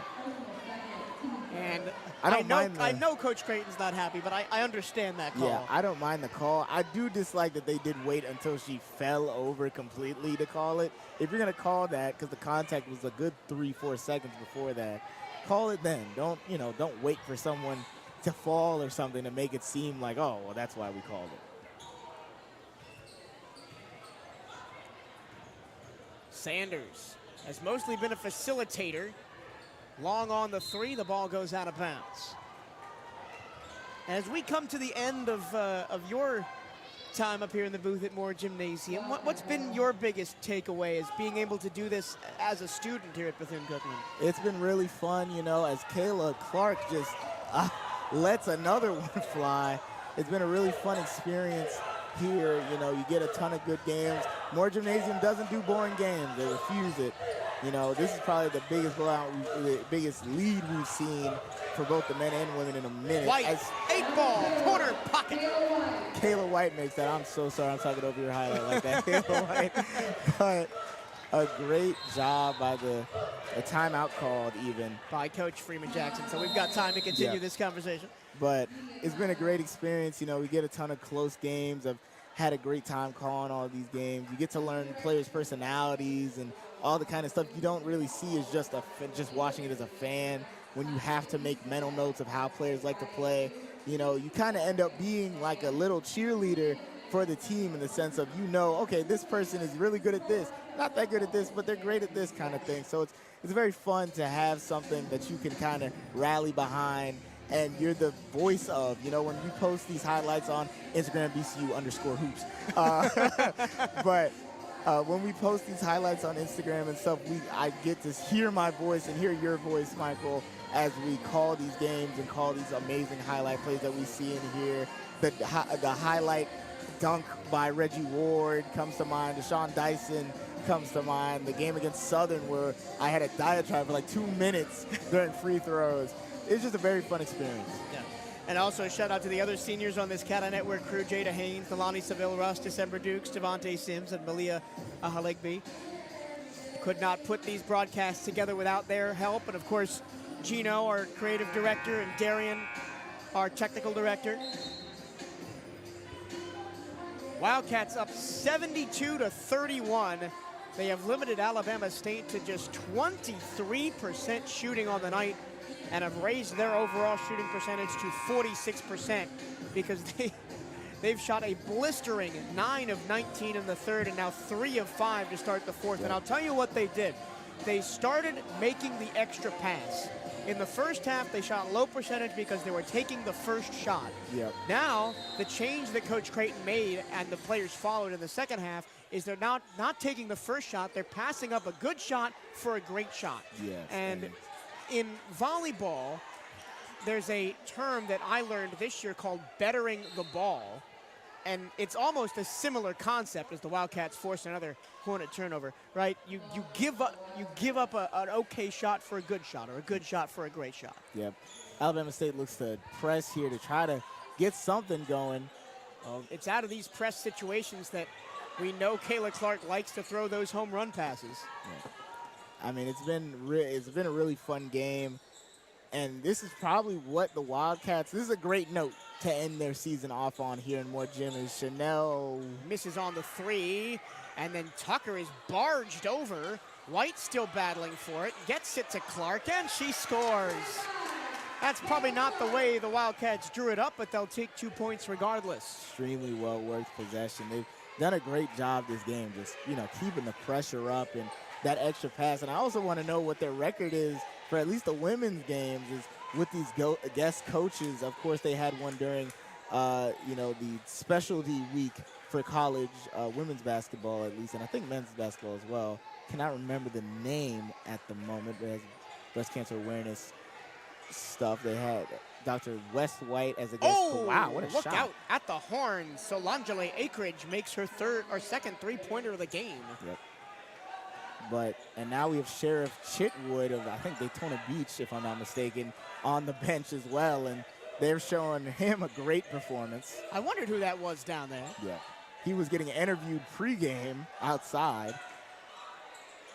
Rolling it off the front of the rim is Deshante Edwards as she makes a nice catch and shoot from the free throw line. The most points the Wildcats have scored in a game this year is 114 in a win against Trinity Baptist. The most points they have scored in conference play is 80, with an 80-76 win over Florida A&M all the way back on January 6th to open the conference schedule. A game that they led by a lot and kind of let FAMU come back. Bit of a back check against Kayla White. That'll pick up her third foul. The Wildcats are in a bit of foul trouble. McDonald with 4, Edwards with 2, White with 3, Tucker and Woods both with 2. And remember, we've only played an 8-woman rotation with Johnson and Stevens not seeing the floor. And with 4 fouls, Chanel McDonald is back in replacing Kayla Clark. It wouldn't surprise me if McDonald played until she fouled out and then Clark replaced her. Makes sense. You only have 5:11 left. I mean, I would have put in, Chariot Johnson and Stevens at this point. Is that a 5-second? Wow. 5-second violation against Dakaya Sanders. Quick whistle for the 24th turnover of the game. But they still all have nearly more fouls than turnovers. 23-23 or 24-23. Oh. They tried to go pick and roll. McDonald had the ball hit her head as she wasn't really paying attention to where it was. Wildcats turned it over for only the 8th time. They've really cleaned that up in the second half. Yeah. Kind of lost the ball in the lights a little bit on the backdoor cut. Once again, we'll have the men's game between these two schools as hitting the mid-ranger is Talia Hamilton. Coming up about 30 minutes after this one, it's a grudge match as the Hornets are looking to avenge a game where the Wildcats came into Montgomery and won earlier this month. Wildcats just taking time off the clock. Backdoor pass. McDonald open underneath. No one fixed the net for the Hornets. Usually we see somebody go, do that in the other side of the ball when other possessions going. Open look. Show a wedgie. Our first of the year. So a mix of two of the rare things you'll see in basketball. The ball gets wedged. Tucker cannot get this ball out, and then the net is stuck as well. So just a kind of an image to reflect how the Hornets game has really been going for them. It took until the last game of the year here in Moore Gymnasium. We finally got a wedgie. Yep. Ball was not getting stuck in that space. Amazing. I think that what happens when you don't have a ton of post players coming in at that angle.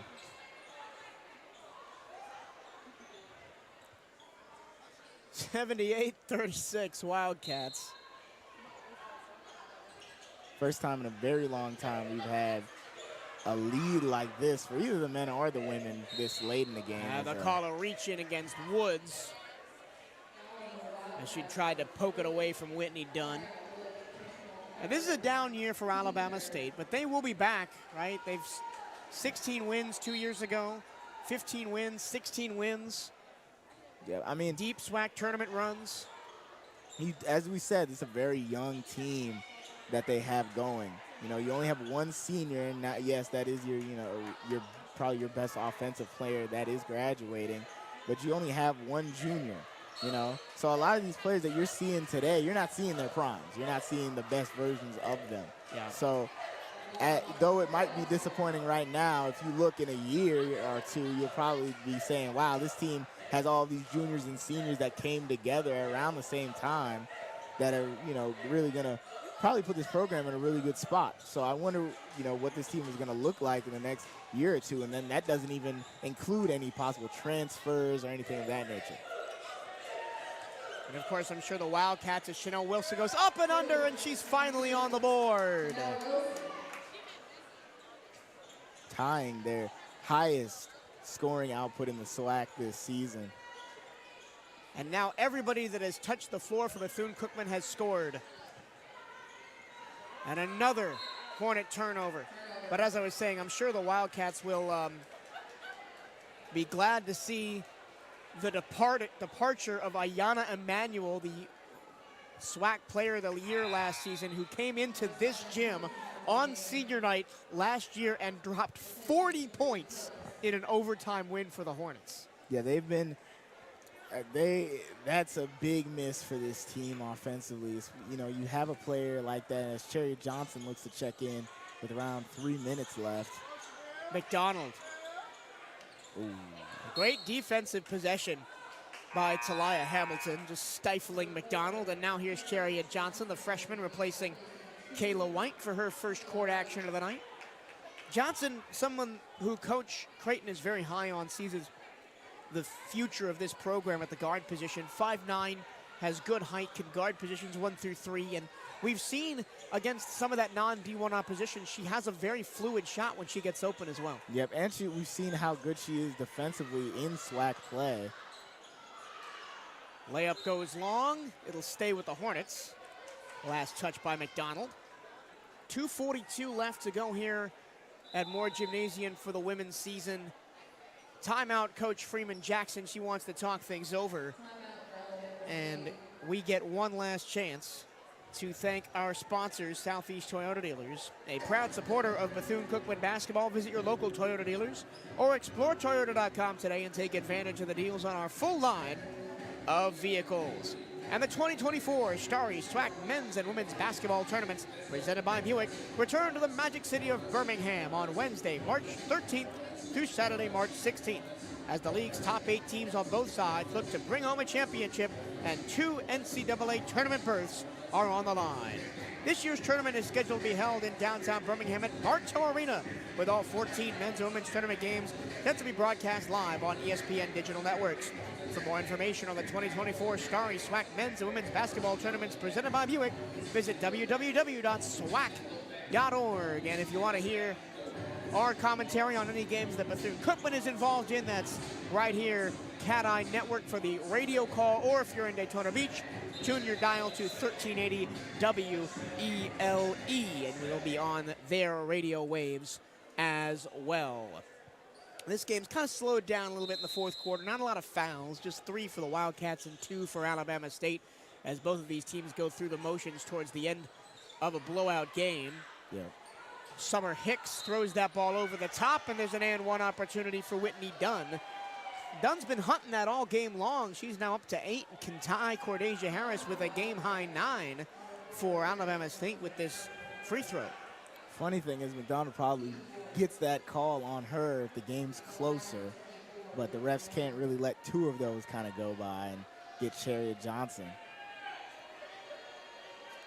So McDonald remains in the game with 4 fouls. The and one is good, and it's 80-39. I'm going to do some quick research to find the fewest points the Wildcats have given up in conference this year.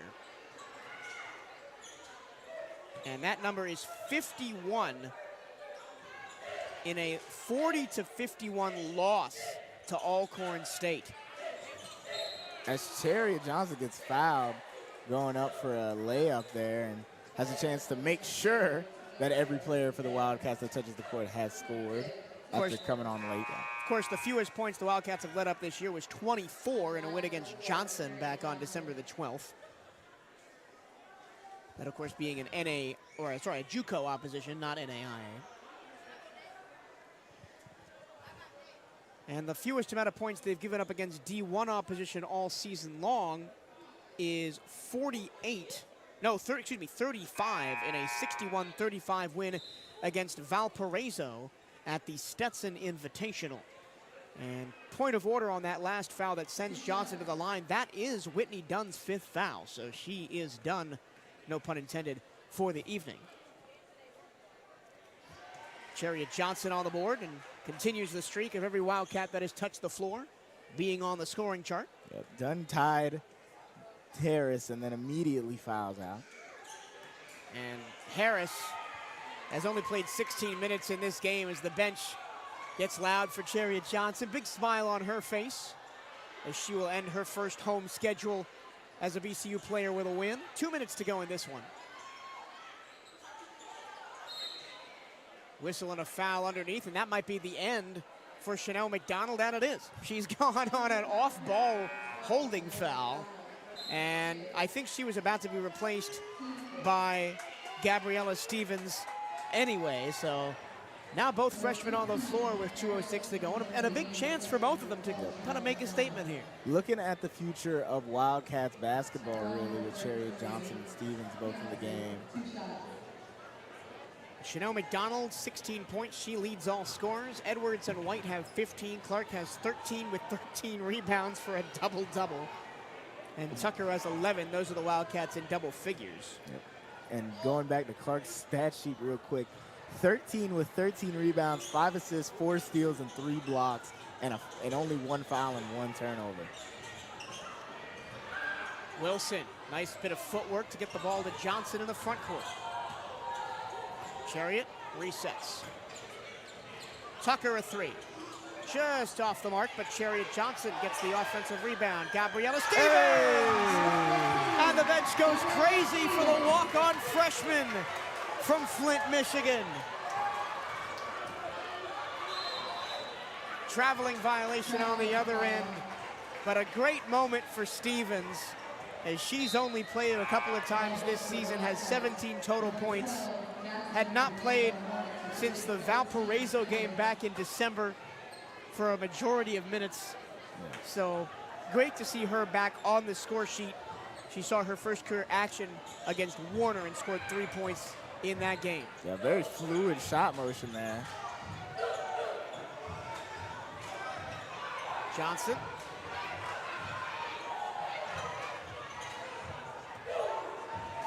Just a minute 22 left in this one. Wildcats will drain the sand through the hourglass on all of their offensive possessions. 5 to shoot. They go downstairs, and it's too tall for Stevens. They'll just let Tucker know. I don't think she wasn't looking at that pass, really. Very speculative effort there, but kind of can afford to do that. You know, up 43 rather. Alabama State will play 3 more games this season as that ball goes over the backboard. They'll play Alabama A&M on the road in Huntsville on the 2nd of March. So, and then finish with Southern and Grambling State at home the last weekend of the season. Very important end to the schedule for both women's and the men's team. The women aren't playing for as much as the men's team, but you know, you still don't want to lose to a rival and you want to end the season on a high note. Here goes Chanel Wilson. Step back. Just can't roll it in off the front iron.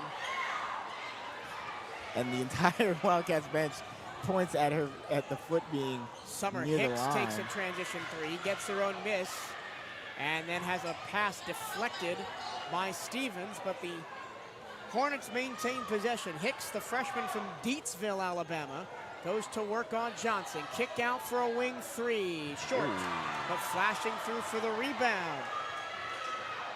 And then tipping it in is Hamilton. 5 seconds left. The ball will be held, and this one belongs emphatically to the maroon and gold. They scored their most points in conference play this season. They give up the fewest points that they have given up in conference play this season, and they win it 84 to 43. Let's get your final scoring totals. Cordesia Harris had 9, only played 16 minutes. 5 for 6 from the free throw line, but only 2 for 6 from the field, had 2 blocks.